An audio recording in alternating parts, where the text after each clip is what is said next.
The imposing gunpowder tower is located next to the Lovers' Bridge and is an impressive 18 meters tall. This defensive tower was built in 1397. At the beginning of the 15th century, another smaller tower was built on the opposite side of the bridge.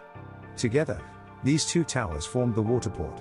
The Big Tower, as the Gunpowder Tower is sometimes known, stood the test of time and was converted into a gunpowder store, giving it its name, which is still used today.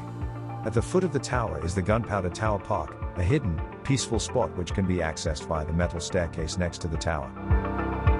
Minnewater Lake, a romantic hotspot par excellence. Once people believed that water nymphs lived here, and thus the lake acquired its name. Add to that a tragic love story, mysterious trees and an abundance of greenery, and you get a place overflowing with romance. The princely Béguinage 10 Wynard with its white-colored house fronts and tranquil convent garden was founded in 1245. This little piece of world heritage was once the home of the Béguines, emancipated lay women who nevertheless led a pious and celibate life. Today the Béguinage is inhabited by nuns of the Order of Saint Benedict and several Bruges women who have decided to remain unmarried. Wall Plain. The name of this small cobbled square possibly refers to the first city walls, built nearby in 1127 to 1128. Aside from the selection of lively cafe terraces beneath the trees, Jeff Clairaut also pays tribute to the city's coachman through his sculpture Zeus, later Prometheus and Pegasus visit Bruges. St. John's Hospital is one of the oldest hospitals in Europe, dating back to the mid-12th century.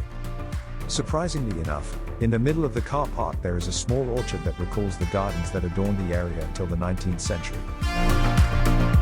Visitors to the luxurious city palace of the Lords of Bruges receive a royal welcome.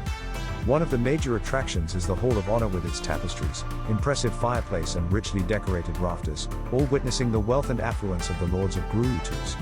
Lodewijk van Bruges was by far the most famous inhabitant of the palace. He was a well-respected man, a member of the Order of the Golden Fleece and a confidant of the Dukes of Burgundy.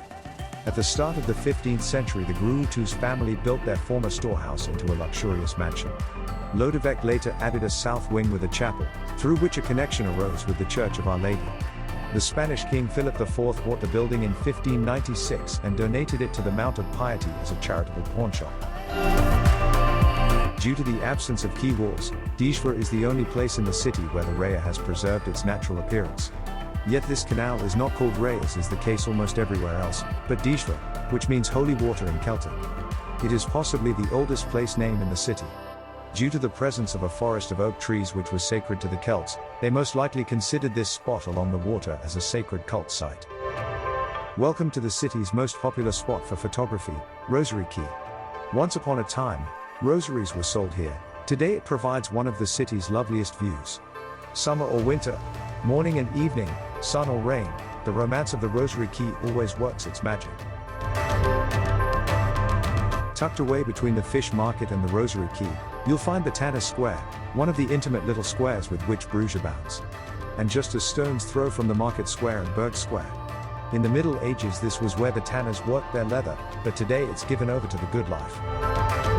At first, fish was sold on one of the market's corners, but as the townspeople complained about the stench, the fishmongers were forced to move and sell their wares here. The covered arcade was specially erected in 1821 for the purpose of selling fish. Today you can still buy your fresh saltwater fish here every morning from Tuesday to Saturday. The Market Square is the heart of Bruges, but the Berg Square is its soul. For centuries this has been the center of power in the city, and Bruges city administration still occupies the 14th century Gothic town hall. This grand, majestic square is lined with monumental landmark buildings. These were built over the centuries, and reflect the building style of their age. A handy architectural guide assembled in a single square.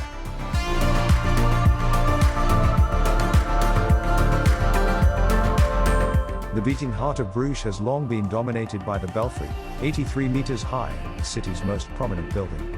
Dating back to the 13th century, the mighty tower hides a winding spiral staircase of 366 steps.